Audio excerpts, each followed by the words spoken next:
सद्गुरु श्री गजानन महाराज की जय. जय गजानन. सर्व श्रोत्यांना नमस्कार. आपण श्री दास भार्गव लिखित श्री गजानन महाराज चरित्रकोश याचे वाचन करीत आहोत. याचा भाग 4 आज ऐकूया. परब्रह्म प्रगटले निराकार. माघ वद्य सप्तमी शके 1800 दिनांक 23 फेब्रुवारी 1878 शनिवार. शेगावातील एक सद्गृहस्थ देवीदास पातुरकर यांनी त्यांच्या घरी ऋतुशांतीचा कार्यक्रम आयोजित केला होता. ह्या कार्यक्रमाच्या मागचे निमित्त म्हणजे त्यांच्या मुलाचे नुकतेच लग्न झाले होते. त्या काळी लग्न आणि मुंजीप्रमाणेच ऋतुशांतीच्या विधीलाही महत्त्व असे. कालानुरूप ही प्रथा जरी बंद पडली असली तरी काही घरातून ती आजही पार पाडली जाते. ऋतुशांतीच्या निमित्ताने होणारे सर्व धार्मिक विधी पार पडले. सुवासिनींचे हळदीकुंकू झाले. मध्यान्नाची वेळ. भोजन विधीस प्रारंभ झाला. जेवणाच्या पंक्ती झडू लागल्या. ज्या काही मंडळींची जेवणे उरकली होती त्यांच्या उष्ट्या पत्रावळ्या वाड्याबाहेरील मोकळ्या जागेत टाकल्या जात होत्या. वाड्यासमोरून एक मोठा रस्ता गावाच्या दिशेने जात असे. उन्हामुळे त्या रस्त्यावर चिटपाखरूही दिसत नसे. घरासमोरील त्या रस्त्यावर उष्ट्या पत्रावळी टाकल्या जात होत्या. 30-32 वर्षाचा एक तेजस्वी तरुण त्या उष्ट्या पत्रावळीमधील भातशिते केवळ निजलीलेने वेचून खात होता. टळटळीत दुपार. त्या तरुणाने अंगात एक जुनी मळकट बंडी परिधान केली होती. हातात पाणी पिण्यासाठी एक भोपळा आणि स्वहस्ते तयार केलेली मात्र कुंभाराच्या भट्टीत न भाजलेली अशी एक चिलीम.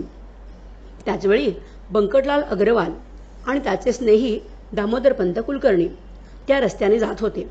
हा प्रकार पाहून दोघेही आश्चर्यचकित झाले आणि एकमेकांशी बोलू लागले. हा माणूस वेडा तर नसेल ना? जर हा भुकेलेला असता तर त्याने भोजन पात्र मागून घेतले असते आणि देवीदासांनी ते दिलेही असते. दारी आलेल्या वाचकास शून्य माणूस कधीही रित्या हाताने परतवून लावत नाही. देवीदास तसे सज्जन गृहस्थ आहेत. बंकटलाल दामोदरपंतांना म्हणाला, आपण थोडा वेळ येथेच बाजूला उभे राहून पाहूया. दोघेही निरीक्षण करू लागले. योगी केवळ निजलीलेने भातशिते वेचून खात होता. त्याचे आजूबाजूला कशातच लक्ष नव्हते. रस्त्याने कोण येत जात आहे ह्या गोष्टीकडेही त्याचे लक्ष नव्हते. तो केवळ स्वस्वरूपात मग्न झाला होता. या दोन जिज्ञासू व्यक्ती मात्र त्यास लक्ष ठेवून निरखत होत्या. ते विचार करू लागले की ज्या अर्थी ह्याने अन्न मागून घेतले नाही त्या अर्थी हा निरीच्छ असावा. कारण हा जर भिकारी असता तरीही त्याने अन्न मागूनच खाल्ले असते. उष्ट्या पत्रावळीवरील अन्न शोधून खाल्ले नसते. हा मानवरूप धारण करून आलेला निरीच्छ वृत्तीचा महान साधू असावा किंवा कुणीतरी वेडसर असावा. जवळ असलेली साधनसामुग्री पाहावी तर एक भला मोठा भोपळा आणि हातात कच्च्या मातीची विदभर लांबीची चिलीम. चिलीम पीत असावा असे मानले तर ती कच्च्या मातीची का बरं असावी? भोपळ्याचा पाणी प्यायला तरी उपयोग होतो, पण चिलीम कशासाठी? चिलीमीचा आकारही यथोचित असा. यावरून वेडाच्या ठिकाणी इतकी कल्पकता असंभवनीय वाटते. शेवटी त्यांनी या योग्यासोबत बोलून पाहावे असा विचार केला व ते त्याच्याजवळ आले. परंतु त्याचे त्या दोघांकडेही लक्ष नव्हते. त्यांनी बोलणे सुरू केल्यावर मोठ्या मिश्किलपणे त्याने वर पाहिले. त्याचे डोळे बघून बंकटलाल अवाक झाला. बंकटाने धार्मिक वृत्तीच्या संत आणि योगी पुरुषांच्या लीला आणि लक्षणे यांचा पुराणातून अभ्यास केला होता. त्यांच्या ठायी असलेली आत्मानंद वृत्ती बंकटाला त्या तरुणामध्ये आढळली. त्या योगियाने जेव्हा वर पाहिले तेव्हा त्यांना त्याची दोन्ही भ्रुकुटीमध्ये एकवटलेली दृष्टी दिसली. तेजस्वी डोळे, विशाल कपाळ, अत्यंत दैदिप्यमान कांती, अजानुबाहू असे मजबूत आणि पिळदार शरीर, रुंद छाती, प्रसन्न मुद्रा अशी मायातीत निजानंद मूर्ती त्यांच्या दृष्टीस पडली. वय पहावे तर कामप्रदेशात संचार करण्याचे, मोह, लोभ, इच्छा ह्यांच्या दारात धरणे देऊन बसण्याचे. अशा वेळी अपूर्व आणि शाश्वत वैराग्य याला कसे साधले असेल असा विचार ते दोघेही करू लागले. दोघांनीही त्याला मनोमन नमस्कार केला आणि याला वेडा समजलो ही आपली चुकी झाली हे त्यांना कळले. दोघेही त्या योग्यासाठी भोजन पात्र आणावे म्हणून पातुरकरांकडे गेले. देवीदास बुवांनी एक पात्र वाढून त्या योग्यासमोर आणून ठेवले. योगी पात्रातील सर्व पदार्थ एकत्र करून जेवू लागला. त्याच्या जेवणाचा थाटही वेगळाच होता. भाज्या कढीबरोबर आणि मीठ भाताबरोबर अशी अरुची उत्पन्न करणारी त्याची भोजन पद्धती पाहून त्या उभयतांना थोडा विस्मयच वाटला. सुभद्रेसाठी अर्जुन जसा वेडा झाला होता, त्याला व्यवहाराचा जसा विसर पडला होता, त्याचप्रमाणे हा योगी मुक्तिरूप सुभद्रेसाठी वेडा झाला असावा. तेव्हा आता त्याची परीक्षा घेण्याची आवश्यकता नाही. अशा या विदेही योग्याचे दर्शन होणे हे महत्भाग्य होय हे त्यांना जाणवले. पात्रावरचे संपूर्ण अन्न त्या तरुणाने अतिशय निरीच्छपणे ग्रहण केले. हा ब्रह्मज्ञानी योगी केवळ जठराग्नीची भूक भागवण्यासाठी भोजन करतो आहे हे त्यांच्या लक्षात आले. योगी यथेच्छ जेवला होता, त्या अर्थी त्याला तहान लागली असेल असा विचार बंकटलालाच्या मनात आला. परंतु भोपळ्यात पाणी नाही हे लक्षात येताच तो म्हणाला, आपली इच्छा असल्यास मी आपणास पाणी आणून देतो. त्याचे हे शब्द ऐकून त्या योग्याने उभयतांकडे पाहिले आणि तो हसत हसत बंकटलालाला म्हणाला, तुला गरज असल्यास पाणी आण. तुम्हा गरज असेल जरी तरी आणून घाला वारी. एक ब्रह्मजगदांतरी ओतप्रत भरले असे. तुम्ही आम्ही भेद येथ नाही उरला येत किंकित. परी जगव्यवहार सत्य आचरला पाहिजे. अन्न बक्षिले देहानी म्हणून त्या पाहिजे पाणी. हा व्यवहार चतुरांनी अवश्य पाहिजे जाणीला. म्हणून तुमच्या चातुर्यासी गरज असल्या तुम्हासाची तरतूद करा पाण्याची म्हणजे अवघे संपले. योगाचे ते भाषण ऐकून दोघांनाही आनंद झाला. बंकटलालाने दामोदरपंतांना पाणी आणण्यासाठी सांगितले. दामोदरपंत पाणी आणण्यासाठी घरात गेले. तो इकडे वेगळाच प्रकार घडला. त्या तरुणाने जवळच्या विहिरीजवळ गुरांना पाणी पिण्यासाठी बांधलेल्या हौदातील पाणी पिऊन तृप्ततेची ढेकर दिली. तेवढ्यात दामोदरपंत जवळ येऊन त्याला म्हणाले, महाराज, ते पाणी पिऊ नका. ते पाणी गुरांसाठीचे आहे. मी तुमच्यासाठी स्वच्छ मधुर थंड वाळा घातलेलं सुगंधी पाणी आणलं आहे, ते प्या. पंतांचे बोलणे ऐकून तो योगी म्हणाला, व्यावहारिक अवघ्या कथा ध्यान सांगा तुम्ही आता. हे अवघे चराचर ब्रह्मे व्याप्त साचार. येथे गढूळ निर्मळ वासित नीर हे न भेद राहिले. पाणी तरी तोच आहे, निर्मळ गढूळ तोच आहे. सुवास कुवास दोन्ही हे रूप त्याचे निसंशय. पिणाराही वेगळा त्यापासून ना निराळा. ईश्वराची अगाध लीला ती कळे या नरजन्मी. योग्याचे बोलणे ऐकून ही असामान्य विभूती असून केवळ आपले भाग्य थोर म्हणूनच यांचे दर्शन आपल्याला झाले अशी त्या दोघांची खात्री पटली. अशा त्या थोर विभूतीच्या पायावर डोके ठेवण्यासाठी बंकटलाल वागतो तोच तो योगी वायुगतीने पळाला. दोघेही आश्चर्यचकित नजरेने त्याच्याकडे पाहत राहिले. त्याची ती गती पाहून दोघेही थक्क झाले. त्याच्या मागे धावणेही त्यांना शक्य झाले नाही. तेव्हा त्याचा पाठलाग कोण आणि कसा करणार? त्या योगियाची आकृती दिसेनाशी झाली. दोघेही भानावर येऊन एकमेकांकडे शून्य नजरेने पाहू लागले. त्यांनी अनुभवलेला हा प्रसंग अवर्णनीय व कधीही न बघितलेला असा होता. अशा प्रकारे शेगाव शिवगाव येथे श्री गजानन महाराज प्रगटले. माघ वद्य सप्तमी दिनी ब्रह्मनिष्ठ योगमुनी प्रगटला शेगाव भुवनी अयोनी संभव.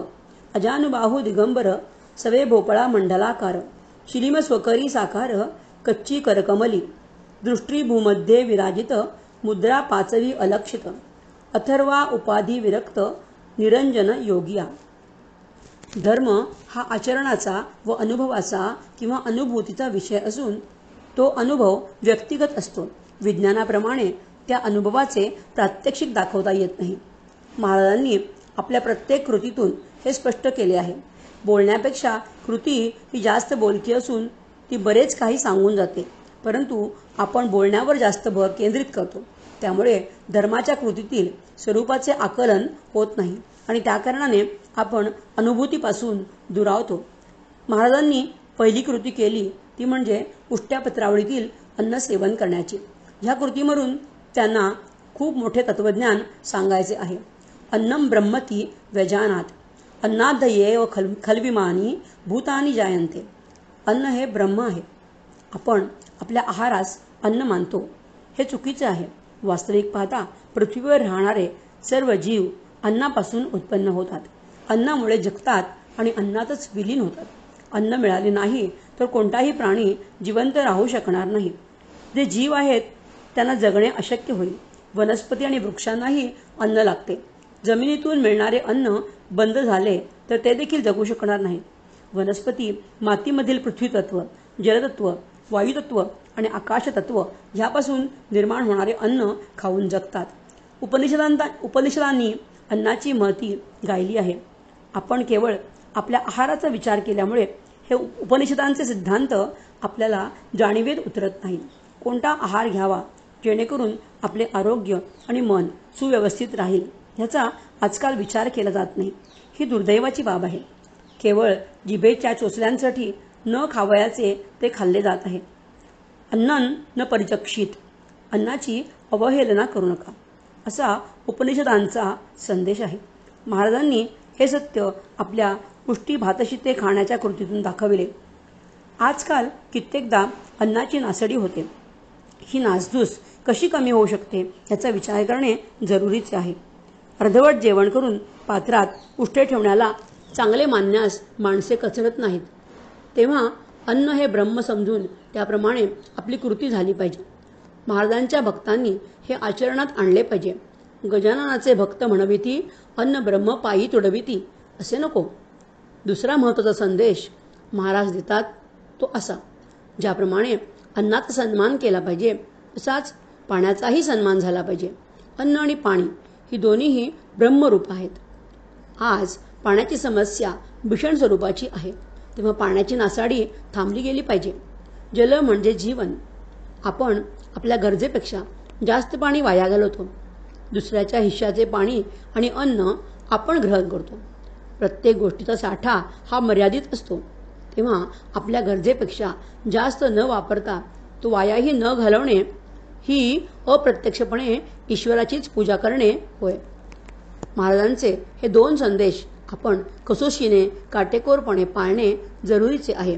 तेव्हा श्री गजानन भक्तांनी संकल्प करावा की मी अन्न आणि पाणी वाया घालवणार नाही.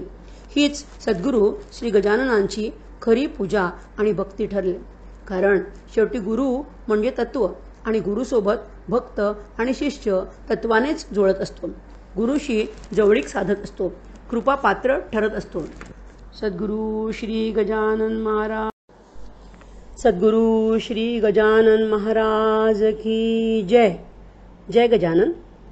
सर्व श्रोत्यांना नमस्कार. आपण श्री दासभार्गव लिखित श्री गजानन महाराज चरित्रकोश ह्याचे वाचन करीत आहोत. त्याचा भाग 5 आज ऐकूया. जिकडे पहावे तिकडे भास, होवो लागला त्यांचा खास. बंकटलाल यांच्या मनात महाराजांच्या विषयी भक्ती आणि प्रेम निर्माण झाले. घरी परतल्यावर डोळ्यासमोर सतत महाराजांचे रूप उभे राहत होते. मनातून काही केला त्यांचा विचार जात नव्हता. श्री दासगणू महाराजांनी बंकटलाल यांच्या या अवस्थेचे श्री गजानन विजय या ग्रंथामध्ये हुबेहूब वर्णन केले आहे. समर्थ गेले निघून तेणे बंकटाला लागून हुरहुर वाटू लागली. गोड न लागे अन्नपाणी समर्थांचा ध्यास मनी. न हाले दृष्टीपासूनी गजाननाचे रूप ते.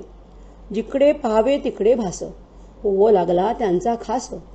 याचे नाव श्रोते ध्यास, उग्या नसती पोरचेष्टा. चुकलेल्या धेनूची वत्सशुद्धी करिसाची. तैसी बंकटलालाची स्थिती झाली विबुध हो. बंकटलाल यास समर्थांचा इतका ध्यास लागला होता की त्यांना अन्न पाणीही गोड लागत नव्हते. घडलेला सर्व प्रकार वडिलांजवळ सांगावयासाठी हिंमत त्यांना होत नव्हती.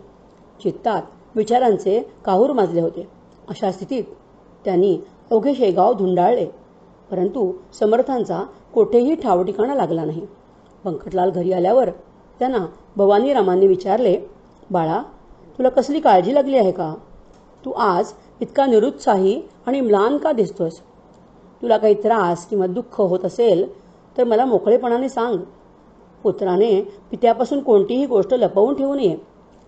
त्यावर तात्पुरते उत्तर देऊन बंकटलाल त्या संत पुरुषाला शोधण्यासाठी पुन्हा एकदा घराबाहेर पडले. सर्व गाव पालथे घालूनही, प्रत्येक रस्त्यावर फिरूनही त्या योगी सत्पुरुषाचे दर्शन त्यांना झालेच नाही. एव्हाना बंकटलालांची हुरहुर शिगेस पोचली होती. कुणाला तरी ही घटना सांगावी असे त्यांना वाटू लागले. परंतु कोणाजवळ ही घटना सांगावी हा देखील प्रश्नच होता. असा विचार मनात येताच त्यांच्या घराशेजारीच राहणारा रामाजीपंत देशमुख यांचा चेहरा त्यांच्या डोळ्यासमोर उभा राहिला. रामाजीपंत सदाचारी सद्गृहस्थ होते. घरी जमीनदारी होती, परंतु तिचा त्यांना गर्व नव्हता. वृद्ध रामाजीपंतांकडे जाऊन बंकटलालांनी त्यांना घडलेली सर्व हकीकत सांगितली. तेव्हा रामाजीपंत देशमुख म्हणाले, तू ज्या पुरुषाचे वर्णन केलेस ती कोणी सामान्य व्यक्ती नसावी. तो कोणीतरी महान योगी असावा, कारण या क्रिया योग्याशिवाय दुसरं कोणीही करू शकणार नाही. ही योग्यांचीच लक्षणे आहेत. या लक्षणांवरूनच योग्यांची खरी ओळख होते. अशा सत्पुरुषांचे दर्शन घडणे हे महत्भाग्याचे लक्षण असून ते केवळ तुझ्या पूर्वसुकृतामुळेच घडले आहे. तुझा जन्म धन्य झाला आहे. आता तुला तो योगी पुन्हा कधी दिसल्यास मलाही त्याचे दर्शन घडव. बंकटलाल यांना हलकं आणि उत्साही वाटू लागलं. त्यांचे शोधकार्य पुन्हा नव्या उत्साहाने सुरू झाले. अशा स्थितीत 4 दिवस निघून गेले. 5व्या दिवशी दिनांक 27 फेब्रुवारी 1878 विजया एकादशी बुधवार या दिवशी गोविंदबुवा टाकळीकरांचे कीर्तन ऐकण्यासाठी बंकटलाल हरिहराच्या मंदिराकडे निघाले. तेव्हा वाटेत त्यांना पितांबर शिंपी भेटला. बंकटलालांनी महाराजांच्या बद्दलची सर्व हकीकत पितांबराला सांगितली.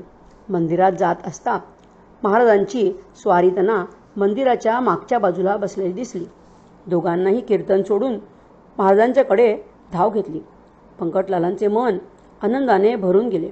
थोड्या अंतरावर उभे राहून दोघेही महाराजांशी विनयपूर्वक बोलू लागले. महाराज, काही खायला आणू का? महाराजांनी उत्तर दिले, तुझी इच्छा असेल तर माळिनीच्या घरून झुणका भाकर आण. महाराजांच्या सांगण्याप्रमाणे बंकटलालने शिवमंदिरासमोरच्या असोलकार या माळ्याच्या घरून झुणका भाकर आणली. लगेचच महाराज हातात भाकर घेऊन खाऊ लागले आणि खाता खाताच ते पितांबरास म्हणाले, हा तुंबा ओढ्यावरून पाण्याने भरून आण. पितांबर म्हणाला, महाराज, ओढ्यात पाणी फारच कमी आहे आणि जे आहे तेही गुरांनी खराब केलेले आहे. तेव्हा दुसरीकडून स्वच्छ पाणी घेऊन येऊ का? तेव्हा महाराज त्यास म्हणाले, दुसरे पाणी नको. ओढ्याच्या पाण्यात तुंबा बुडवूनच पाणी आण आणि उगाच तुंबा ओंजळीने भरू नकोस. महाराजांच्या सांगण्याप्रमाणे पितांबर नाल्याजवळ येऊन तुंबा बुडेल असे ठिकाण शोधू लागले. परंतु नाल्यामध्ये पाणी फारच कमी होते आणि जे होते तेही अत्यंत गढूळ होते. काय करावे हेच त्याला सुचेना. गढूळ पाणी नेल्यास महाराज कोपतील अशी भीतीही पितांबराच्या मनात होती. शेवटी ईश्वराचे नामस्मरण करीत त्याने तुंबा पाण्यात बुडवला. जमिनीस तुंब्याच्या आकाराचा खळगा पडून तुंबा पाण्यात बुडला. तुंब्यातील पाणी अतिशय स्वच्छ होते. पितांबर आश्चर्यचकित झाला. हा चमत्कार पाहून तो हरखून गेला. पाण्याने भरलेला तुंबा त्याने महाराजांना आणून दिला. तुंब्यातील पाणी पिऊन महाराज बंकटास म्हणाले, अरे, माळीच्या झुणका भाकरीवरच भागवतोस काय? खिशातली सुपारी दे ना. बंकटाने सुपारी कातरली आणि सोबत हातात असलेले 2 आणेही महाराजांच्या हातावर ठेवले. ती नाणी पाहून महाराज म्हणाले, अरे, तू मला काय व्यापारी समजतोस काय? मी भावभक्तीच्या नाण्यावरच संतुष्ट असतो. ते तुझ्याजवळ होते म्हणूनच तर मी तुला परत भेटलो. आता दोघेही कीर्तन ऐकावयास जा. मी लिंबाच्या झाडाखाली बसून कीर्तन ऐकतो. पूर्वी मोठे यांच्या शिवमंदिरासमोर एक लिंबाचे झाड होते. सध्या मात्र ते अस्तित्वात नाहीये. महाराजांच्या सांगण्याप्रमाणे ते दोघेही कीर्तनासाठी मंदिरामध्ये जाऊन बसले. शके 1799 माघ वद्य 11 विजया एकादशी 27 फेब्रुवारी 1878 बुधवार गोविंदबुवा टाकळीकरांचे मोठ्यांच्या प्राचीन शिवमंदिरातील कीर्तन म्हणजे शेगावकरांच्यासाठी एक अनुपम पर्वणीच असे. त्या काळातही दूरदूरचे लोक त्यांचे कीर्तन ऐकण्यासाठी येत असत. एवढे ते ख्यातनाम कीर्तनकार होते. आजचा योग अतिशय महत्त्वाचा होता, कारण ह्या कीर्तनासाठी एक योगसम्राट, ब्रह्मज्ञ, पराकोटीतील अवतारी पूर्ण पुरुष तेथे आधीच येऊन बसला होता. हरिभक्त परायण टाकळीकरांनी कीर्तनास सुरुवात केली. श्री गजानन महाराज निंबाच्या झाडाजवळ बसून कीर्तन ऐकू लागले. भागवतातील 11व्या स्कंदातील हंसगीतेवर कीर्तन आधारलेले होते. भगवान श्रीकृष्णांनी उद्धवास हंसगीतेमध्ये जो बोध केला आहे त्यातील श्लोक हरिभक्त परायण गोविंदबुवांनी कीर्तनासाठी निवडला. हा एक योगायोगच म्हणावा. त्यांनी श्लोक म्हणावयास सुरुवात केली. अध्यात्मानंतरो ब्राह्मो नावृतः सर्वदेहिनाम अहम आत्मा. सर्व शरीराचा आत्मा मी आहे. आंतरहा म्हणजे अंतर्नियामक आहे. बाह्यहा म्हणजे बाहेरून सर्व व्यापक मी आहे. अनावृतः म्हणजे मला कसलेही आवरण नाही. भगवान म्हणतात, उद्धवा, सर्व जगताच्या आत आणि बाहेर पंचमहाभूते असतात. तसा मी स्वतः सर्व देहधारी जीवांचा आत्मा असून त्यांचा नियंताही आहे. त्या सर्वांच्या आत आणि बाहेर राहून मीच त्यांचे नियमन करतो. जीवांच्या जीवा माझी माझा वास, जीव मज माझी सावकाश. माझे स्वरूप गा आसमास, गुणमायेस अनावृत. जेवी घटाची वस्ती आकाशी, आकाश सबाह्य त्या घटासी. तेवी मी जीवन मात्राशी, सबाह्य ऋषिकेशी परिपूर्ण. एकनाथी भागवत मधीला संदर्भ आहे. गोविंदबुवांची प्रासादिक आणि ओजस्वी वाणी शास्त्रातील ज्ञान बोलू लागली. संपूर्ण जग ईश्वराच्या उपस्थितीत व्याप्त आहे. जळी, स्थळी, काष्ठी, पाषाणी भगवंताचा वास आहे असे सांगत कीर्तनाच्या निरूपणासाठी घेतलेला भागवताचा 11व्या स्कंदामधील हंसगीतेमधील श्लोक त्यांनी पूर्वार्धशास्त्रातील दृष्टांत देऊन पूर्ण विशद केला. सद्गुरू श्री गजानन महाराज तेव्हा निंबाच्या जवळ झाडाखाली बसून कीर्तन ऐकत होते. पूर्वार्ध संपतो न संपतो तोच प्रत्यक्ष ब्रह्म उत्तरार्ध बोलू लागले. यया भूतानी भूतेषु बहिरंतः स्वयंतया. यथा भूतानी भूतेषु म्हणजे ज्याप्रमाणे महाभूते चतुर्विध प्राणी शरीरास आत आणि बाहेर व्यापून आहेत, त्याचप्रमाणे सर्व देहिनाम आत्मा आंतरहा बाह्य अनावृतः बहिः अंतः स्वयं अहम. म्हणजे सर्व प्राण्यांच्या हृदयात मी राहतो. सगळे जीव माझ्यामध्येच असतात. ज्याप्रमाणे घट आकाशात असतो आणि आकाश त्या घटाला आतून बाहेरून व्यापते, तसेच मी सर्व प्राणीमात्रास आत बाहेर परिपूर्ण व्यापून राहिलो आहे. निंबवृक्षाखालून येणारी ही ब्रह्मवाणी ऐकून टाकळीकर घोटाळले. त्यांना त्या उच्चारावरूनच जाणवले की हा कोणीतरी महान अवतारी पुरुषाचा आवाज असू शकतो. त्यांनी येथील उपस्थित भाविकांपैकी काही जणांना सांगितले, हा अर्थ सांगणारा पुरुष जो विद्वान आणि अधिकारी असा आहे त्यास मंदिरात घेऊन या. बंकटलाल आणि पितांबर काही मंडळींसह समर्थाच्या दिशेने धावले, परंतु महाराज जागेवरून हलले नाहीत. शेवटी गोविंदबुवा टाकळीकर तेथे जाऊन महाराजांना विनंतीपूर्वक म्हणाले, माझ्या पुरसुकृताच्या भाग्याने साक्षात शिवासमोर मला आपल्यासारख्या गुरुमूर्तींचे दर्शन झाले. आपण मंदिरात बसून माझे कीर्तन ऐकले तर माझे कीर्तन करणे फलद्रूप होईल असे मला वाटते. तेव्हा आपण मंदिरात यावे. हे ऐकून महाराज लगेच म्हणाले, असे गोविंदबुवा बोलता समर्थ बदले तत्वता. ठेवी एक वाक्यता भाषणी गोविंदा लवमात्र. तू इतक्यात प्रतिपादले अवघे ईश्वरे व्यापले. आत बाहेर काही न उरले मग हा आईचा हट्ट का. जे जे जयाने सांगावे ते ते त्याने आचरावे. शब्दच्छलासी न करावे साधकाने केव्हाही. भागवताचा श्लोक सांगसी आणि त्याच्या विरुद्ध वागसी. कथेकराची रीत ऐसी बरवी नव्हे गोविंदा. पोटभऱ्या कथेकरी तू न व्हावे भूमीवरी. जा कीर्तन समाप्त करी मी ऐकतो येथून. महाराजांनी गोविंदबुवांना बोध केला. टाकळीकरांनी महाराजांना जाणले. आपण जे बोलत होतो तीच ही परिपक्व अवस्था, प्रत्यक्ष सोहम रूप स्वयं भगवंताची मूर्ती आहे. महाराजांचा आचरणावर जास्तीत जास्त भर आहे. आचार प्रभवो धर्म. धर्माची उत्पत्ती आचरणातूनच झाली आहे, पोकळ विचारातून नव्हे. आचरणाशिवाय भक्ताला भगवंत प्राप्ती नाही. महाराजांनी पोकळ पांडित्याचा वेळोवेळी निषेध केला आहे. कारण शास्त्र हा आचरणाचा, अनुभूतीचा विषय आहे. भाराभर सांगण्यापेक्षा काडीभर आचरण श्रेष्ठ आहे. ते म्हणतात, ईश्वराने सर्व जड चेतन प्राणीमात्र व्यापले आहेत. तर मग मला कीर्तनासाठी मंदिरात नेण्याचे प्रयोजन काय? सर्व श्रोते हे त्या ईश्वराचीच रूपे नव्हेत काय? केवळ माझ्यातच तुला त्याचा आविष्कार दिसतो. कीर्तनात बसलेले इतर श्रोते ही भगवंताचीच रूपे आहेत, हे तुला का समजू नये? आता जे बोललास ते जर सत्य असेल तर ते कृतीत का नाही घडू? आपले नेमके असेच होते. बोलणे आणि करणे यात जमीन अस्मानाचे अंतर असते. हे अंतर मिटल्याशिवाय, कमी झाल्याशिवाय भगवंताच्या जवळ येणे, त्याला जाणणे अशक्य प्राय बाब आहे. महाराजांना केवळ पूजापाठ, आरती, स्तोत्र एवढेच मान्य नाही किंवा त्यांची त्याला मनाई देखील नाही. पण ह्या सर्व क्रिया हृदयात हळुवारपणे उतरल्या पाहिजेत. कृती क्रियेत बदलली गेली पाहिजे, आचरणात डोकावली पाहिजे. आज अतिशय वेगळे चित्र पाहावयास मिळते. महाराजांनी सांगितले, पोटबऱ्या कथेकरी तून व्हावे भूमीवरी. आज सर्वत्र पोटभरे कथेकरी झाले आहेत. कथा, कीर्तन केवळ पोटासाठी उरली आहेत. ग्रंथातील ज्ञान ग्रंथासाठी ठावे, पंडितांनी काय फक्त शब्दची किसावे.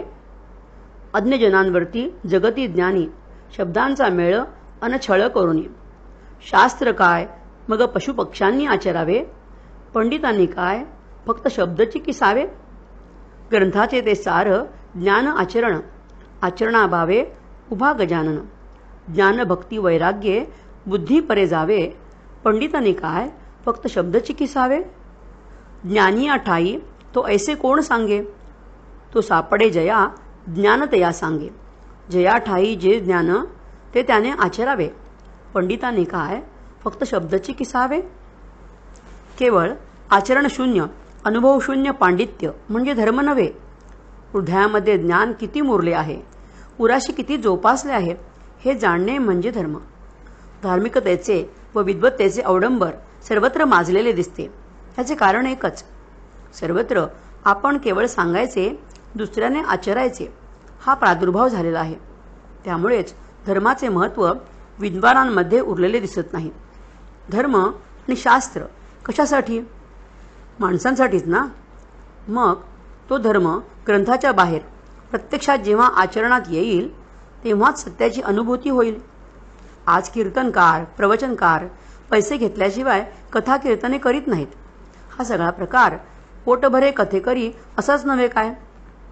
अशा कथेकरांना खऱ्या धर्माची उपलब्धता किती झाली असेल हे त्यांनाच आणि त्या भगवंतालाच ठाऊक. महाराज म्हणतात, साधा शब्दही तोलून मापून बोलावा. विनाकारण आणि निरर्थक बडबड करीत बसू नका. त्यापेक्षा गप्प बसा, मौन राखा. शब्द उच्चारण्याआधीच विचार करा. हृदयाच्या कप्प्यात डोकावून बघा की आपण बोलू ते अनुभवित आहे का, सत्य आहे का, हे आपल्याला अधिकारात येते की नाही. तोंड उघडण्याआधी मन उघडून पहा. ईश्वराने आपल्याला 2 डोळे, 2 कान दिले आहेत, तरी तोंड मात्र एकच दिले. ईश्वराची यंत्रणा फार बोलकी आहे. तो त्याद्वारे सांगतो की दुप्पट ऐका, दुप्पट बघा आणि निम्मेच बोला. आपले वागणे तसे नसते. आपण ऐकतही नाही, बघतही नाही आणि आपली व्यर्थ बडबड मात्र सुरूच असते. तेव्हा बोलण्याचा अंकुश लावला पाहिजे, अन्यथा काहीही उमजणे असंभव. महाराजांनी येथे साधक हा शब्द उच्चारला आहे. तेव्हा जे ईश्वरी मार्गातील साधक आहेत त्यांनी या गोष्टीकडे लक्ष दिले पाहिजे. साधकाने शब्दाचे पथ्य पाळले पाहिजे. महाराजांनी शब्दावर, वाणीवर विशेष भर दिला आहे. त्यांनी पोकळ पांडित्याची वरचेवर हजेरी घेतली आहे आणि त्यातील मर्म वेळीच सांगितले आहे. महाराज साधकास वेळीच सावध करतात, कारण त्यांना घडणाऱ्या परिणामाची जाणीव आहे. महाराजांनी आपल्या ब्रह्मवाणीतून भक्तांना ही एक उपलब्धता करून दिली आहे. हे तसे फार कमी बोलत, बहुधा मौनच राखत. बरेचदा ते भक्तांकडे पाठ करून बोलत, परंतु ज्याला जे उत्तर पाहिजे ते त्यांच्या शब्दात नेमके लपलेले असे. भक्तांसाठी ते कमी शब्दात जास्त उपलब्धता करून देत असत. ते जे काही बोलत ते केवळ आपल्यासाठीच बोलत असावे हे तेथील भक्तांना पटकन समजे, अशी जादू त्यांच्या शब्दामध्ये होती. गोविंदबुवा साधारण व्यक्ती नसून ते एक उच्च कोटीतील संत होते. त्यांची विद्वत्ता त्या काळी सर्व दूरपर्यंत पसरली होती. अशा सर्व ज्ञानी गोविंदबुवांना महाराजांनी बोध केला. म्हणजे महाराजांचा अधिकार किती मोठा होता हे यावरून स्पष्ट होते. गोविंदबुवांनी महाराजांना तत्क्षणीच ओळखले आणि आपली चूक मान्य केली. त्यांनी कीर्तनातून श्रोत्यांना सांगितले, तुमच्या शेगावी अमोल आले, रत्न हे त्या सांभाळा. हे न शेगाव राहिले, पंढरपूर खचित झाले. चालते बोलते येथ आले, साक्षात हे पांडुरंग.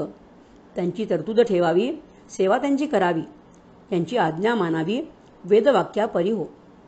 भक्तांच्या आणि वाचकांच्या लक्षात येणे महत्त्वाचे आहे की 27 फेब्रुवारी 1878 रोजी गोविंदबुवा टाकळीकर यांनी कथन केलेली ही भविष्यवाणी आज आपणास प्रत्यक्षात पाहावयास मिळत आहे. महाराज प्रकट होऊन केवळ 4च दिवस झाले होते. त्या 4 दिवसातच ही भविष्यवाणी गोविंदबुवांनी कथन केली. त्याचे प्रत्यक्ष प्रमाण आज आपणास पाहावयास मिळते. आज शेगाव प्रति पंढरपूर झाले आहे आणि महाराज साक्षात पांडुरंग. यावरून टाकळीकरांचाही अधिकार किती मोठा होता याची जाणीव झाल्यावाचून राहत नाही. कीर्तन संपताच महाराज तेथून गुप्त झाले. जणू हे केवळ हरिभक्तपरायण गोविंदबुवा टाकळीकर यांचे कीर्तन ऐकावयास आणि त्यांना बोध करावयास तेथे आले होते. मात्र यामध्ये महाराजांचा दुसरा पण एक हेतू होता, तो म्हणजे बंकटलाल यांच्या भेटीची तळमळ दूर करण्याचा. महाराजांनी बंकटलालाला दर्शन देऊन त्यांच्यातील भक्तीची विलक्षण ओढ देखील पूर्ण केली. महाराजांचे शेगावात प्रकट होणे आणि नंतर गोविंदबुवांच्या कीर्तनात जाऊन त्यांना बोध करणे म्हणजे ज्ञानाचे विज्ञानात प्रकटीकरण करून हंसगीतेचा खरा उद्देश आणि अर्थ आचरणात आणणे आणि आपण तसे प्रत्यक्ष जीवनात जगू शकतो, जगलेच पाहिजे, अन्यथा त्या ज्ञानाचा उपयोग होणार नाही, याचे प्रत्यक्ष प्रमाण देण्यासारखे आहे. संत श्री गजानन महाराज हे सोहम वृत्तीचे प्रत्यक्ष उदाहरण आहेत. सद्गुरु श्री गजानन महाराज की जय. जय गजानन. सद्गुरु श्री गजानन महाराज की जय. जय गजानन. सर्व श्रोत्यांना नमस्कार. आपण श्री दासभार्गव लिखित श्री गजानन महाराज चरित्रकोश ह्याचे वाचन करत आहोत. त्याचा भाग 6 आज ऐकूया. कीर्तन संपल्यावर बंकटलाल आणि पितांबर यांनी महाराजांचा शोध घेतला, परंतु ते त्यांना दिसले नाहीत. दोघेही निराश झाले आणि आपापल्या घरी परतले.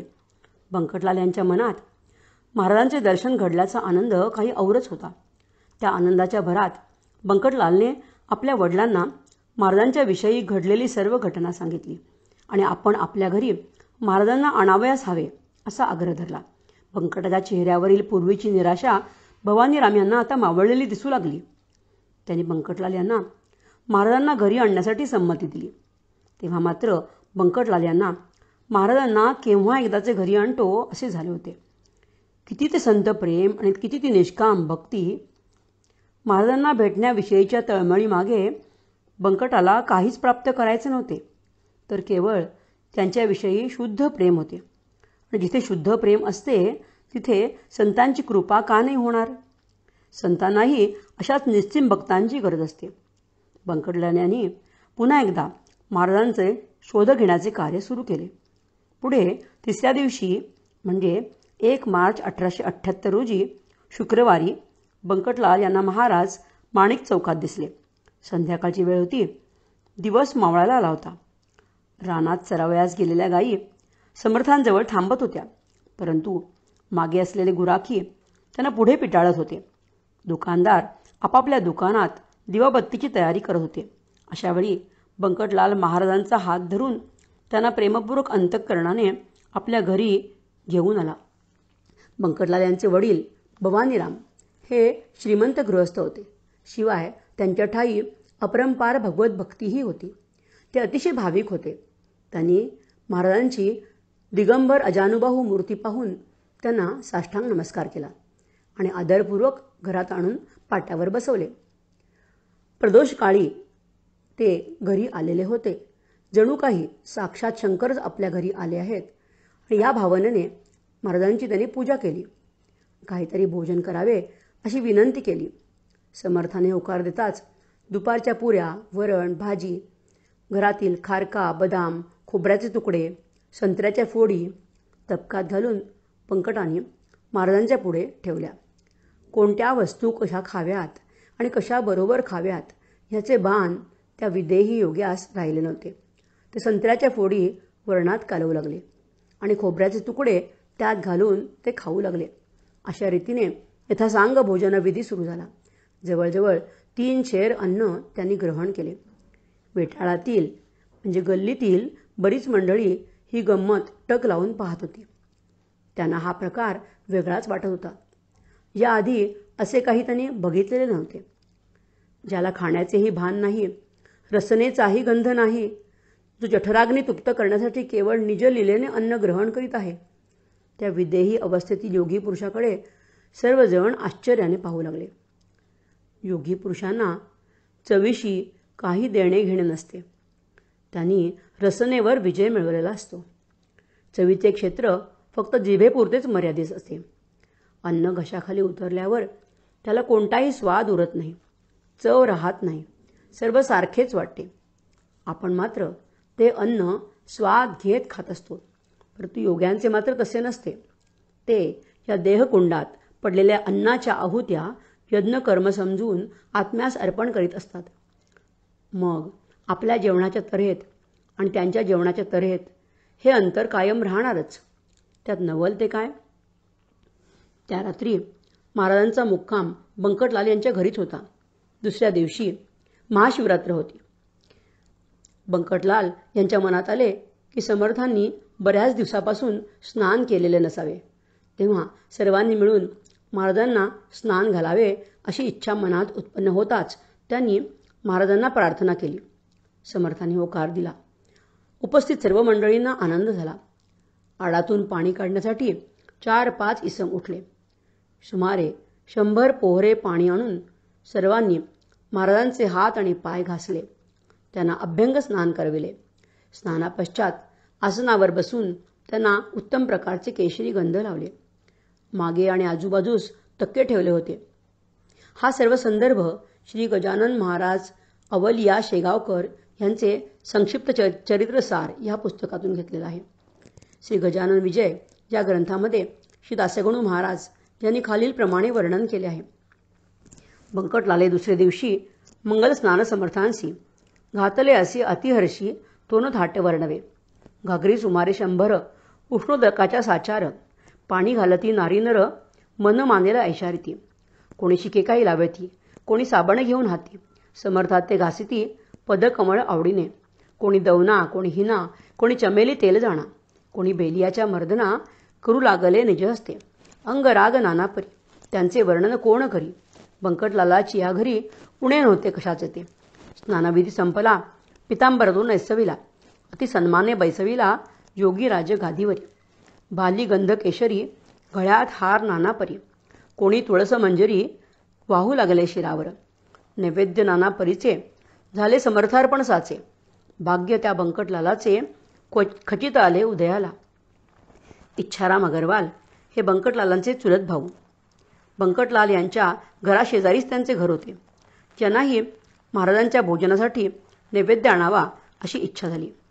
सोमवार दिनांक 4 मार्चला सोमवती अमावास्या होती. इच्छाराम यांचे सोमवारचे व्रत होते. ते शंकराचे निष्ठावंत भक्त होते. आपल्या घरी महाराजांच्या रूपाने साक्षात शंकरच आले आहेत अशी श्रद्धा त्यांच्या अंतःकरणात उमटली होती. महाराज म्हणजे योगेश्वरच.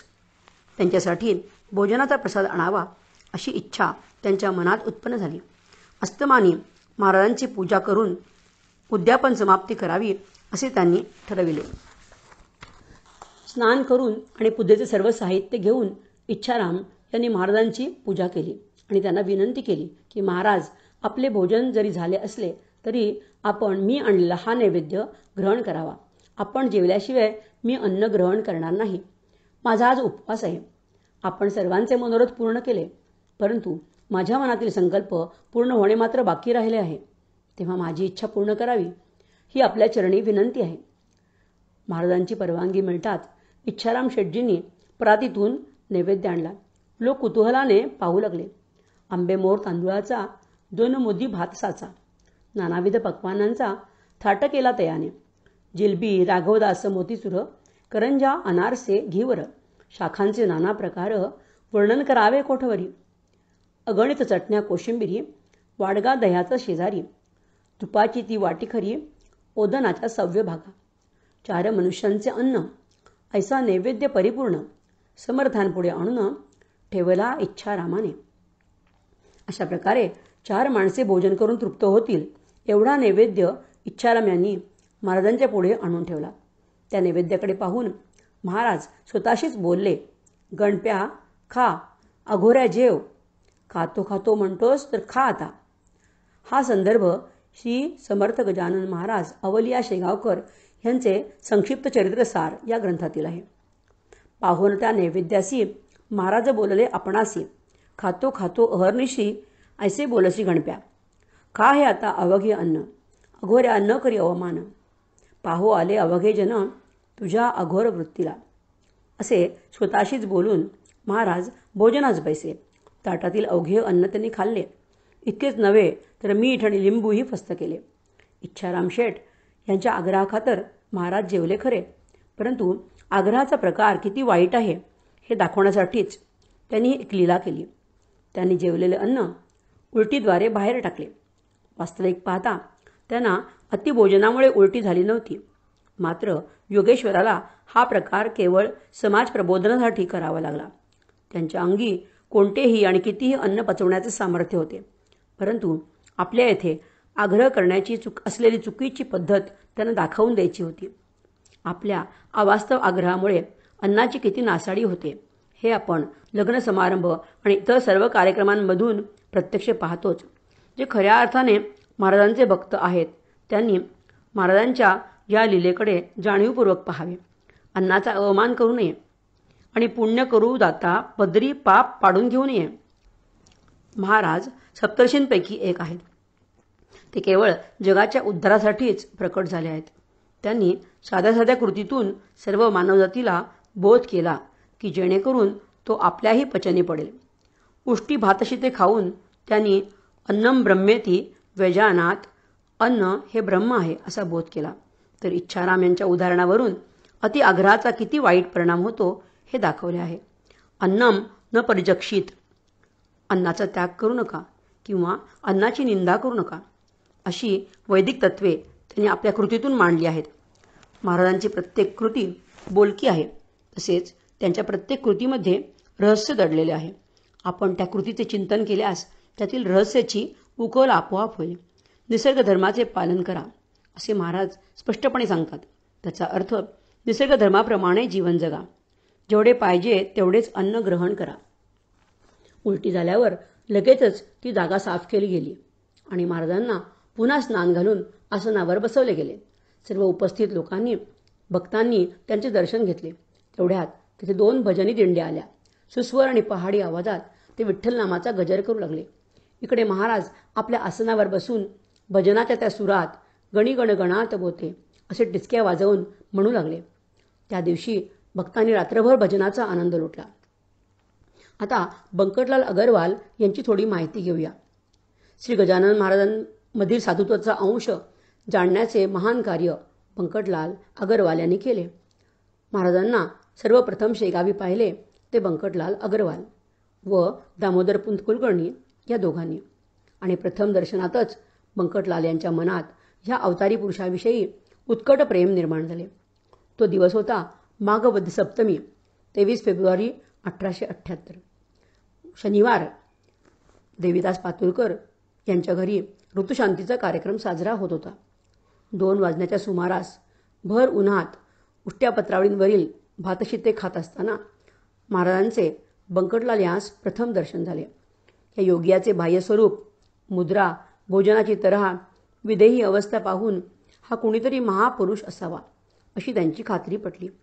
वयाच्या 20-22व्या वर्षी साधुसंत पारखण्या इतकी बुद्धी, जिज्ञासा, आवड आणि भक्ती असणं हे केवळ ईश्वरी कृपेचं द्योतक आहे. खरे पाहता संतांची ओळख पटणे ही अत्यंत मौलिक गोष्ट आहे. संतांची खूण पटणे, त्यांच्याविषयी प्रेम निर्माण होणे, त्यांच्याविषयी मनात श्रद्धा जागृत होणे या तीनही गोष्टी ज्या भाग्यवानांचे ठायी आहेत अशा व्यक्ती फारच दुर्लभ आहेत. बंकटलाल अग्रवाल अशा दुर्लभ व्यक्तींपैकी एक होते. यावरून बंकटलाल यांची योग्यता उच्च दर्जाची होती याची कल्पना आल्याशिवाय राहत नाही. महाराजांच्या भक्तांमध्ये सर्वश्रेष्ठ अशा या निस्सिम भक्ताला महाराजांनी वारंवार अद्वैत ज्ञान प्राप्त करून दिले होते. अद्वैत ज्ञानाशिवाय मोक्ष मिळत नाही. तोपर्यंत द्वैत आहे तोपर्यंत ते जन्मबंधनाचे फेरे सुरूच राहतात. महाराजांनी बंकटलाल यांना मोक्षाचा मार्ग खुला करून दिला होता असे मानण्यास हरकत नाही. शेगावामधील सुसंस्कारित अशा अग्रवाल कुटुंबात बंकटलालांचा जन्म 1855-1856 या दरम्यान झाला होता. वाचकांच्या माहितीसाठी त्यांच्या वंशावळीची माहिती येथे मुद्दाम देत आहोत. उदयराम अग्रवाल यांना 2 मुले होती. एक उल्हास आणि दुसरे भवानीराम. उल्हास अग्रवाल यांना इच्छाराम नावाचा एक मुलगा होता, तर भवानीराम यांच्या एकुलत्या एका मुलाचे नाव होते बंकटलाल. बंकटलाला सुंदराबाई नावाची बहीण होती. श्री गजानन विजय या ग्रंथामध्ये वर्णन केलेले इच्छाराम आणि बंकटलाल हे सख्खे चुलत भाऊ होते. इच्छाराम शेठ यांचीही महाराजांवर अतिशय श्रद्धा होती. त्यांचे घर बंकटलाल यांच्या घराशेजारीच आहे. त्यांच्या वाड्याची पुरातन वास्तू आजही आपणास पाहावयास मिळते. महाराजांना भोजनाचा अति आग्रह झाल्यामुळे उलटी झाली. त्यानंतर त्यांना ज्या जागी अंघोळ घालण्यात आली ती जागा या वाड्यामध्ये आपण आजही पाहू शकतो. बंकटलाल यांचा मृत्यू दिनांक 20 मार्च 1923 रोजी झाला. इच्छाराम शेटजींचा मृत्यू इसवी सन 1914 मध्ये झाला. बंकटलाल अग्रवाल महाराजांचे परमभक्त होते. बंकटलालच्या घरी महाराजांचा मुक्काम 2ऱ्या मजल्यावर होता. त्याने महाराजांच्यासाठी वरचा मजला संपूर्णपणे राखून ठेवला होता व तो स्वतः खाली 1ल्या मजल्यावर राहत असे. महाराजांची सर्व बडदास्त तो स्वतः चोखपणे सांभाळीत होता. महाराजही त्याच्या भक्ती आणि सेवेवर प्रसन्न होते. महाराज समाधीस्थ होईपर्यंत बंकटलाल यांनी त्यांची मनोभावे सेवा केली आणि त्यानंतरही त्यांचा श्री गजानन महाराज संस्थान ह्या कार्यकारिणीत सक्रिय सहभाग होता. आजकालची काही भक्तमंडळी बंकटलाल अग्रवाल यांना निपुत्रिक समजते, परंतु तसे नाही. बंकटलाल अग्रवाल यांचे दत्तक नातू चंदूलाल अग्रवाल हे बंकटलाल यांची बहीण सुंदराबाई यांचे वंशज आहेत. ही वंशावळी आम्हाला कन्हैयालाल चंदूलाल अग्रवाल वय वर्ष 85 यांच्याकडून उपलब्ध झाली आहे. सद्गुरू श्री गजानन महाराज की जय. जय गजानन. सद्गुरू श्री गजानन महाराज की जय. जय गजानन. सर्व श्रोत्यांना नमस्कार. आपण श्री दास भार्गव लिखित श्री गजानन महाराज चरित्रकोश याचे वाचन करीत आहोत. त्याचा भाग 7वा आज ऐकूया. गोसाव्याने नवस केला गांजाचा श्री समर्थाला. शके 1800 चैत्र महिना. महाराजांचे वास्तव्य बंकटलाल अग्रवाल यांच्या घरी होते. महाराज प्रकट झाल्यानंतरच्या 2 महिन्यातील ही घटना. पहाटेची वेळ होती. पूर्व क्षितिजावर सूर्याची तांबूस छटा पसरली होती. वृक्षावर पक्ष्यांची किलबिल सुरू झाली होती. घरोघर वृद्ध माणसे आपल्या अंथरुणावर बसून नामस्मरण करीत होती. स्त्रिया सडसंमार्जनात रमल्या होत्या. गोठ्यातील वासरे गायींच्या भेटीसाठी उतावळी झाली होती. अशा रम्य वेळी एक साधू गोसावी महाराजांच्या दर्शनासाठी बंकटलाल यांच्या घराचा पत्ता विचारित आला. पहाटेच्या वेळीही महाराजांच्या दर्शनासाठी भक्तांची गर्दी जमली होती. अशा गर्दीमध्ये त्या गोसाव्याकडे कोण पाहणार. त्याचा अवतारही असा तसाच होता. डोक्यावर भगवी चिंधी, डाव्या बगलेत भगवी झोळी, फाटकी लंगोटी, पाठीवर मृगाजिनाचा गुंडाळा, तसेच डोक्यावर जटेचा भार रुळत होता. भक्तांची गर्दी पाहून गोसावी मनात वरमला आणि कसाबसा मार्ग काढीत दूर एका कोपऱ्यात जाऊन बसला. दर्शन घेणे किंवा घडणे जाऊ द्या, कोपऱ्यात बसून होणारे दूरदर्शन घेऊन तो स्वतःला धन्य मानित होता. महाराजांचे चरण आपल्या दृष्टीस पडतील किंवा नाही याची खंत त्याच्या मनाला लागलेली होती. या प्रसंगात थोडेसे रहस्य आहे. वाचकांनी भक्तांनी मोठ्या सूक्ष्म बुद्धीने विचार केल्यास हे लक्षात येईल. मधासाठी मधमाशांना जशी आमंत्रणाची गरज भासत नाही, तसेच महाराजांच्या दर्शनासाठी किंवा कृपादृष्टी संपादन करण्यासाठी भक्तांना आमंत्रणाची गरज भासत नव्हती. आता पहा ना, कोठे शेगाव, कोठे काशी. विशेष म्हणजे समर्थ प्रकट होऊन केवळ 2च महिने झाले होते, परंतु या गोसाव्याचा नवस 3 महिन्यापूर्वींचा होता. याला काय म्हणावे? यावरून समर्थांचे खरे स्वरूप काय असा प्रश्न पडतो. त्यांचे श्रेष्ठत्व व व्यापकत्व याचा विचार लक्षात येतो. महाराजांची लीला अगाध आहे. ते सर्व व्याप्त आहेत. गोसाव्याने नवस केला तो कशा आधारे? अर्थात त्याला महाराजांची ख्याती माहीत असेल किंवा कोठेतरी त्यास त्यांचे दर्शन घडले असेल. दुसरे असे की त्याला काही दिवसांच्या कालावधीतच शेगावची या अवतारी महात्म्याची माहिती कुणी बरे कळवली असेल. हे एकंदरीत आश्चर्यकारकच वाटत नाही काय? ही समर्थांची लीला आहे. त्या फाटक्या प्रकृती असलेल्या गोसाव्याच्या आग्रहाने महाराज त्याच्या विनंतीचा मान राखण्यासाठी केवळ चिलीम पीत असत. गोसाव्याच्या या अधिकारास काय म्हणावे? असा हा गोसावी सामान्य असेल काय? तो सामान्य नसून प्रत्यक्ष काशी निवासी शंकरच असावा असे अंतर्मनाला वाटते आणि पटते देखील. असो, समर्थांचा लौकिक अबला मी काशीत ऐकला. आवडीने नवस केला भांगस्वामींचं अर्पिण्याचा. नवस केला खरं, पण या श्रीमंत आणि मान्यवर मंडळीत गांजेचे नाव जरी काढले तरी ते भक्तगण आपणास मारतील अशी भीती त्या गोसाव्यास वाटली. मग शेगाई येऊन नवस फेडायचा तरी कसा? या नवसाचे महत्त्व कोणापाशी सांगायचे? तेथे या गोष्टीची आवडही कोणास दिसत नाही. जी वस्तू मला आवडते तिचा नवस मी केला, कारण तीच माझ्यासाठी उत्तम वस्तू होती. मात्र त्याचे महत्त्व इतरांना कसे कळणार? जी वस्तू ज्या आवडे खरी तिचा तो नवस करी, आणि मानी सर्वतोपरी हीच वस्तू उत्तम. अशा अनेक प्रकारचे विचार गोसाव्याच्या मनामध्ये उठले. महाराजांच्या दर्शनासाठी तो अगदी आतुर झाला होता. त्याचे मन समर्थांनी जाणले. ते भक्तांना म्हणाले, अरे, काशीच्या गोसाव्याला आणा रे, तो त्या कोपऱ्यात दडून बसला आहे पहा. महाराजांचे हे शब्द ऐकताच गोसाव्याला परमानंद झाला. महाराज त्रिकालज्ञ आहेत ही प्रचिती त्याला आली. महाराजांनी गोसाव्याच्या अंतःकरणाचा ठाव घेतला होता. त्याच्या आनंदाला सीमा राहिली नाही. विचार लहरीत मग्न असतानाच त्याला लोकांनी महाराजांच्या पुढे आणून उभे केले.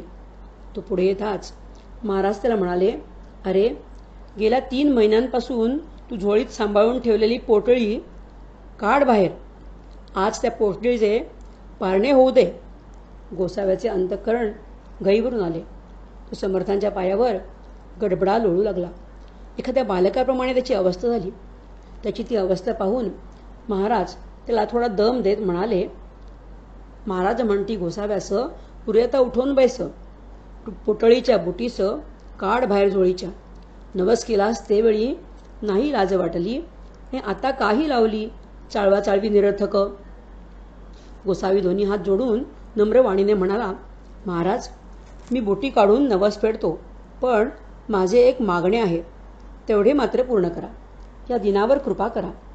आपणास माझ्या बुटीची आठवण नित्य राहावी ही माझ्या मनातली इच्छा तेवढी आपण पूर्ण करा.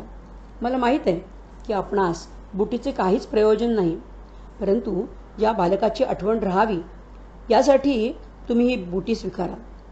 भक्त जी इच्छा करतात ती इच्छा ज्ञाते पुरवितात. अंजनी वानरी होती. तिने भगवंतास श्री शंकरास प्रार्थना केली की आपण माझे उदरी जन्म घ्यावा. तिचे ते मनोरथ श्री शंकराने श्री हनुमंताच्या रूपाने जन्मास येऊन पूर्ण केले. तेथे श्री शंकरास वानरपणाविषयी काहीच वाटले नाही. तसेच आपणही माझ्या बुटीचा अवहेर करू नका. ज्ञानवल्ली शंकराने हिच्या संदर्भात म्हटले आहे की ही इतरांना उणे आणेल, परंतु ती धारण करणाऱ्याला मात्र भूषण ठरेल. त्याचे बोलणे ऐकून महाराजही घोटाळले. बालकाचे हट्ट जसे आई पुरवते तसे महाराजही आपल्या भक्तांचे लाड पुरवणारच. अखेर त्याने होकार दिला.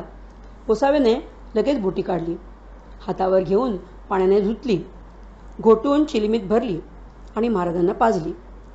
महाराजांनीही आवडीने ती चिलीम ओढली. गोसावी काही दिवस तेथे राहून स्वतःला धन्य मानून श्री रामेश्वरास जाण्यासाठी निघून गेला. अशा प्रकारे चिलीम आणि गांजाची प्रथा पडली. परंतु त्यामुळे समर्थांना व्यसनाधीनता मात्र आली नाही. ते केवळ भक्तांच्या इच्छेसाठी चिलीम पित असत. नवस केलास तेवेळी नाही लाज वाटली आणि आता काही लावली चाळवा चाळवी निरर्थक. प्रत्येकाच्या जीवनात असा प्रसंग येतो. आपण केव्हा तरी कळत नकळत काहीतरी नवस करतो, संकल्प करतो, पण पुढे मात्र तो विसरूनही जातो. महाराज म्हणतात की नवस केल्यानंतर तो फेडण्याचा विलंब नको.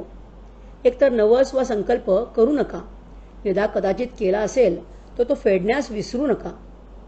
आपण अमुक झाले तर तमुक करीन, माझे काम झाले तर दर्शनासाठी येईन, नोकरी लागली तर पहिला पगार महाराजांना देईन, असं काहीतरी नवस करतो. परंतु काम झाले की बाकी सर्व विसरतो. कशाचे देणे? आपल्याला फक्त घेणे तेवढे माहीत असते. देण्याची वेळ आली की आपला जीव गुदमरतो. मन तयार होत नाही. ते सतत सबबी मांडीत राहते, पळवाटा शोधत राहते.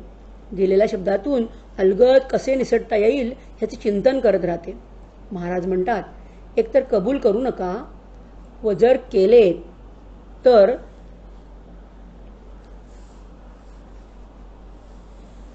आपल्याला केव्हा तरी कोणत्या तरी मार्गाने ते द्यावेच लागेल.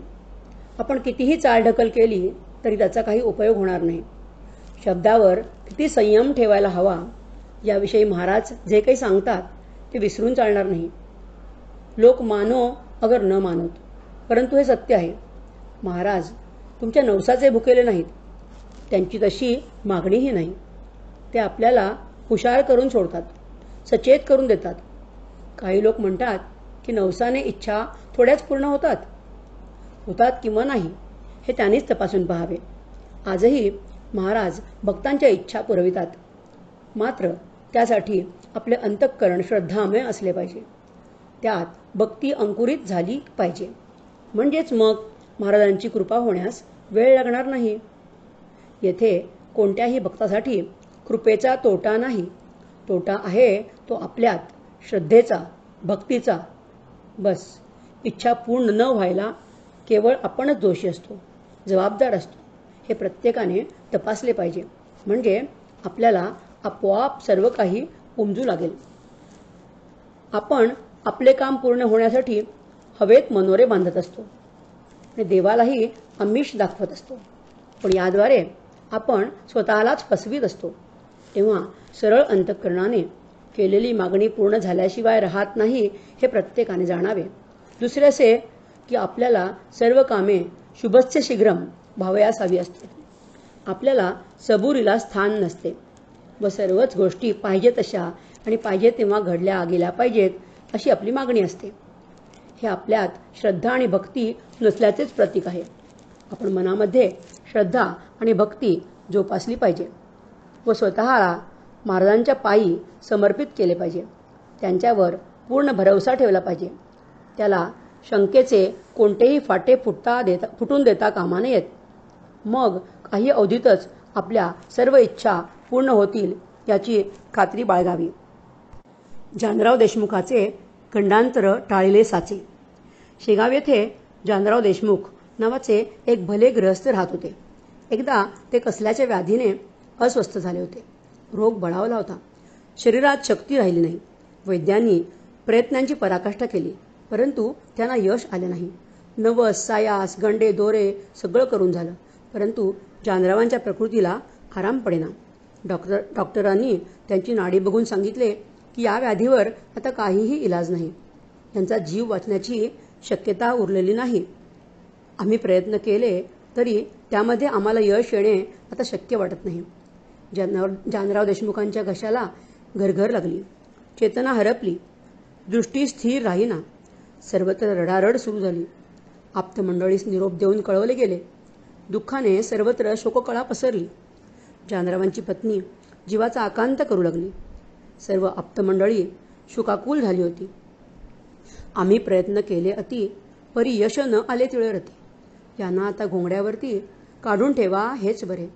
ते ऐकता अवघे आप्त दुःख करती अत्यंत. जानरावा आम्हाप्रत सोडून तू जाऊ नको. तुझ्या प्रित्यर्थ नवस केले नाना दैवतांलागी भले. परी न कोणी पावले हाय हाय रे दुर्दैवा. वैद्याने टेकिले हात प्रयत्न झाले कुंठित. आता अखेरच्या यत्नाप्रत करून पाहू एक वेळा. बंकटलालाची ये घरी आहेत एक साक्षात्कारी. त्यांच्या योगे शेगाव नगरी झाली प्रति पंढरपूर. साधूने आणल्या मनात काय एक नाही होतं. सच्चिदानंद बाबांचे प्रथ ज्ञानेश्वरांनी उठविले. त्याचे पाहू प्रत्यंतर जा जा कोणी जोडा कर. नका करू रे उगा उशीर वेळ अंतसमयाची. त्यांच्या आप्तांना जानरावांच्या अंतसमयी श्री गजानन महाराजांची आठवण झाली. शेवटचा प्रयत्न करून बघावा म्हणून महाराजांच्या कानावर ही गोष्ट घालावी असे ठरले. नाहीतरी जीव जाणारच आहे तर हा शेवटचा प्रयत्न करून का बघू नये असा विचार मांडला गेला. त्यानुसार घाईघाईने त्यांच्यातील एक नातेवाईक बंकटलालांच्या घरी आला. जानरावाची सर्व हकीकत त्याने बंकटलाल यांना कथन केली आणि कृपा करून जानराव देशमुखांच्यासाठी मला महाराजांचे चरणतीर्थ द्या. ते त्यांच्यासाठी अमृत म्हणून सिद्ध होईल आणि ते वाचू शकतील असे तो नातेवाईक म्हणाला. तेव्हा बंकटलाल त्यास म्हणाले, महाराजांचे चरणतीर्थ देणे मला शक्य होणार नाही. तेव्हा तुम्ही माझ्या वडिलांना भवानी रामांना विनंती करा, म्हणजे ते तुम्हाला नक्कीच मदत करतील.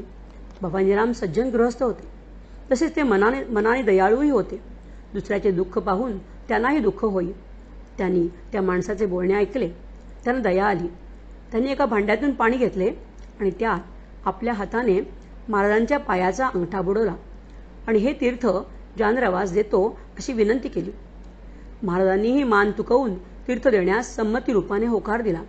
त्या नातेवाईकाने आनंदाच्या भरात एक दिलासा मिळाल्यागत समर्थांचे चरणतीर्थ घाईघाईने नेऊन जानराव देशमुखास पाजले. तीर्थ प्यायल्याबरोबर घशाची घरघर बंद झाली आणि थोड्या अवधीतच जानराव हात हलवू लागले. त्यांची चेतना परत आली आणि डोळे किंचितसे उघडून ते आजूबाजूस पाहू लागले.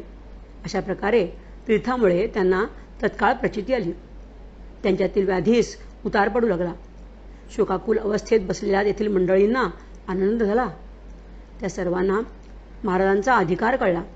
त्यानंतर औषधं बंद करून तीर्थावर भिस्त आणि श्रद्धा ठेवली गेली. जानरावास त्यायोगे पुन्हा एकदा आरोग्य मिळाले. पुढे जानरावांच्याकडून निरोप आला की आम्हाला योगेश्वराचे दर्शन घडवा. तेव्हा भवानीराम यांनी जानरावाच्या विनंतीला मान दिला आणि ते महाराजांना म्हणाले, महाराज जानरावांकडे चलता का? महाराजांनी लगेचच होकार दिला आणि ते उठले. भवानीरामांच्या मागोमाग चालू लागले. महाराजांनी जानराव देशमुख यांचे घर पूर्वी कधीही पाहिले नव्हते. महाराजांना जानराव देशमुखांचे घर माहीतच नव्हते. वास्तविक पाहता जानरावांचे घर बंकटलालाच्या घरापासून जास्त लांबही नव्हते. अंदाजे 200 मीटर अंतरावर पण गल्ली बोळात होते. परंतु महाराज मात्र एखाद्या माहितगारासारखे त्यांच्या नेहमीच्या झपाट्याच्या चालीने तिथे जाऊन पोचले. हा एक चमत्कारच म्हणावा लागेल. त्यामुळे भवानीराम मागेच राहिले आणि महाराज एकदम माहितगारासारखे जानरावाच्या घरी जाऊन त्यांच्या शेजारी बसले. तिथे महाराजांची पूजा अर्चा झाली. पुन्हा एकदा महाराजांचे चरणतीर्थ जानरावास दिले गेले. सर्व आप्तमंडळी आनंदून गेली. सर्वांनाच महाराजांच्या दर्शनाचा योग घर बसल्या आला होता. अवघ्या 8 दिवसात जानराव देशमुख पूर्ववत झाले आणि भवानीराम अगरवाल यांच्या घरी ते महाराजांच्या दर्शनासाठी आले. पुढे काही दिवसांनंतर भवानीराम यांच्या घरी जानराव देशमुखांनी महाराजांच्या नावाने ब्राह्मण भोजन करवले. त्या प्रसंगापासून महाराजांच्या नावाने गावातील लोक नवस करू लागले आणि भंडारेही करू लागले. महाराजांचा उदो होऊ लागला. श्री दासगणू महाराजांनी हा प्रसंग फार वैशिष्ट्यपूर्ण शैलीने मांडला आहे. ते लिहितात, पहा संतांचे चरणतीर्थ साधनाच झाले अमृत. संत नेते साक्षात देव कलियुगीचे. श्री दासगणू महाराज पुढे म्हणतात की येथे एक शंका सहजपणे उद्भवू लागते. ती म्हणजे शेगावात श्री गजानन महाराजांसारखा संत आहे, त्याचा अर्थ येथील कोणीही यमसदनी जाणार नाही, मृत्यू पावणार नाही. परंतु हा कुतर्क आहे. संत निसर्गाप्रमाणे वागतात. ते मृत्यू टाळत नाहीत, ते संकटाचे निवारण करतात. ज्ञानेश्वरांनी सच्चिदानंद बाबांना नेवासा या गावी मृत्यूच्या दाढेतून सोडवले, परंतु ते स्वतः देखील आळंदी येथे देह ठेवितेच झाले. याचे रहस्य एवढेच आहे की संत गंडांतर टाळतात. हे टाळणं संत पुरुषांना अशक्य नाही. जगामध्ये मृत्यूचे 3 प्रकार आहेत: आध्यात्मिक, अधिभौतिक आणि अधिदैविक. आध्यात्मिक मृत्यू 3ही मृत्यूंमध्ये श्रेष्ठ आणि बलवान आहे. हा कशानेही टळत नाही, तो कोणासही टाळता येऊ शकत नाही, तो अटळ आहे. अधिभौतिक मृत्यू कुपथ्यातून वाढतो. कुपथ्यापासून शरीरात अनेक व्याधी निर्माण होतात. या व्याधींची शक्ती शरीराच्या रोगप्रतिकारक शक्तीपेक्षा जास्त झाली की अखेर मृत्यू ओरडतो. औषधांच्या सहाय्याने ह्याचा परिहार करता येतो, मात्र औषधे देणारा या क्षेत्रातील तज्ज्ञ असणे जरुरीचे आहे. ज्याला औषधांचे परिपूर्ण ज्ञान आहे असा वैद्य डॉक्टर भेटल्यास अधिभौतिकाचा नाश होऊ शकतो. अधिदैविक मृत्यू नवसाद्वारे टाळता येतो. हा गंडांतर स्वरूपाचा मृत्यू आहे. जानरावांचा मृत्यू याच प्रकारचा होता. तैसा जानरावाचा मृत्यू गंडांतर स्वरूपाचा होता, तो टाळीला साचा समर्थ तीर्थ देऊन या. गंडांतरामुळे येणारा मृत्यू संत निवारू शकतात, मात्र त्यांच्यावर श्रद्धा असणे अत्यंत महत्त्वाचे असते. संतांवर आपली खरीखुर श्रद्धा असणे महत्त्वाचे आहे, अन्यथा असे घडत नाही. आणि श्रद्धा जशी महत्त्वाची आहे तसेच त्या संतांमधील संतत्व ही महत्त्वाचे आहे. ज्याला नवस केला आहे तो खरा संत असला पाहिजे. षटविकार धुतल्याविना अंगी खरे साधुत्व येत नाही, आणि असे साधुत्व आले की असा मृत्यू टाळणेही कठीण नसते. खरे साधू सापडणे ही अत्यंत दुर्लभ गोष्ट आहे. खऱ्या साधूची प्राप्ती झाली तर त्यांच्यावर आपली श्रद्धा असणे हेही तितकेच महत्त्वाचे ठरते. श्रद्धा ही अंतस्थ हृदयापासून असावी लागते. सर्व भार संतांवरच सोपवला गेल्यास कोणत्याही प्रकारचा किंतु मनात न ठेवता त्यांना शरण जाणे आणि त्यांच्याकडून इच्छित ध्येय साध्य करणे अशक्य नाही. श्री गजानन महाराज हे वेशधारी साधू नव्हते. त्यांच्या ठायी कसलाही भेद नाही. फक्त आपली त्यांचेवरील श्रद्धा कशी व किती आहे एवढेच ते पाहतात. त्याप्रमाणे आपल्यावर कृपा करतात. त्या काळच्या सर्वांनी म्हणजे विशेष करून इतर संतांनी त्यांना सर्वश्रेष्ठ अधिकार बहुमताने मान्य केला होता. महाराजांची काया ब्रह्मरूप होती. ते चालते बोलते ब्रह्म होते. त्यांच्या प्रत्येक कृतीत आणि शब्दात फार मोठे संदर्भ लपलेले दिसतात. जानराव देशमुखांना महाराजांनी नुसत्या तीर्थाने मृत्यूच्या दाढेतून बाहेर काढले आणि त्यांचे जीवन कृतार्थ केले. त्यांची दर्शनाची इच्छा देखील त्यांनी पुरवली. महाराज किती कृपाळू आहेत यावरून दिसते. जानराव देशमुख यांच्या घराण्यातील महाराजांच्या भक्तीची परंपरा आहे. जानरावांचे सुपुत्र किसनराव आणि त्यांचे नातू त्र्यंबकराव. हे त्र्यंबकराव त्यांच्या मामाकडे माटरगावला स्थायिक झाले. वडील किसनराव यांचा 1946 ते 47 दरम्यान मृत्यू झाला. जानरावांचे घर देशमुखपुऱ्यामध्ये असून सध्या ते लोखंडे यांच्या मालकीचे आहे. जानराव देशमुख महाराजांच्या चरणतीर्थाने बरे झाले. ह्याचा गलबला सर्व गावभर झाला. त्या कारणाने महाराजांनाही पेच पडला. त्यांना प्रसिद्धी नको होती. उगीचच भक्तांची गर्दी वाढवणे त्यांना मान्य नव्हते. म्हणूनच या प्रसंगापासून ते थोडे उग्र बनले. उपाधी मागे लागू नये म्हणून त्यांनी वरपांगी कडकपणा धरला. कडकपणा धरल्याविना ही उपाधी टळेना.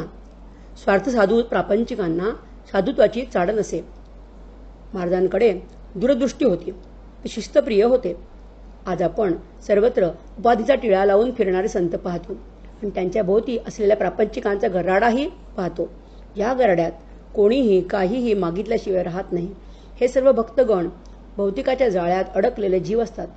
सत्याचा शोध असलेला भक्त देवादिकांकडे व संतांकडे काही मागताना सापडणे दुर्लभ आहे. कोणालाही खऱ्या सुखाची गरज वाटत नाही किंवा खरे सुख कोणते व ते कशात आहे ह्याची पुसटशी कल्पनाही त्यांच्या बुद्धीत उपजत नाही. संतांनाही अशा भक्तांची संख्या वाढवण्याची इच्छा नसते. जे खऱ्या अर्थाचे भक्त आहेत त्यांच्यावर संतांची कृपा होत असते. घटबीच घंटा बजता है, बाहर बजा तो क्या हुआ. मन की कथा जानी नहीं, साधु बना तो क्या हुआ. साधु बैरागी गुसाई, कपड़े रंगाले गेरवे, दिल तो रंगा नहीं, कपड़े रंगे तो क्या हुआ। मस्जिद में जाए दो, सिसदे करे शेकडो, दिल तो झुका नहीं, सर झुका तो क्या हुआ। मन संपूर्णपणे ज्ञानी झाल्याशिवाय साधू होता येत नाही. आपल्याकडे साधुत्वाविषयी चुकीच्या समजुती रूढ झाल्या आहेत. आपण 4 पुस्तके वाचून पोपट्याप्रमाणे बडबडणाऱ्यांना संत समजतो. ही आपली सर्वात मोठी चूक आहे. भगवे कपडे घालणाऱ्या आणि जटाधारी लोकांना आपण संत समजतो, मानतो सुद्धा. ही आपली चूक आहे. नुसते कपडे रंगवून आणि केस वाढवून संत होता येत नाही. मनही भगवे झाले पाहिजे. मन ईश्वरचरणी रंगले पाहिजे. आपण मस्जिद आणि मंदिरात शेकडो वेळा जरी वागतो, मस्तक टेकवले तरी त्याचा पाहिजे तसा उपयोग होणार नाही. कारण त्या ठिकाणी आपले मन, बुद्धी आणि अंतःकरण झुकणे अत्यंत महत्त्वाचे असते. जर तसे झाले तर ईश्वर कळणे कठीण नाही. सर्वत्र कृपेचा सुकाळ झाल्याशिवाय राहणार नाही. सद्गुरू श्री गजानन महाराज की जय.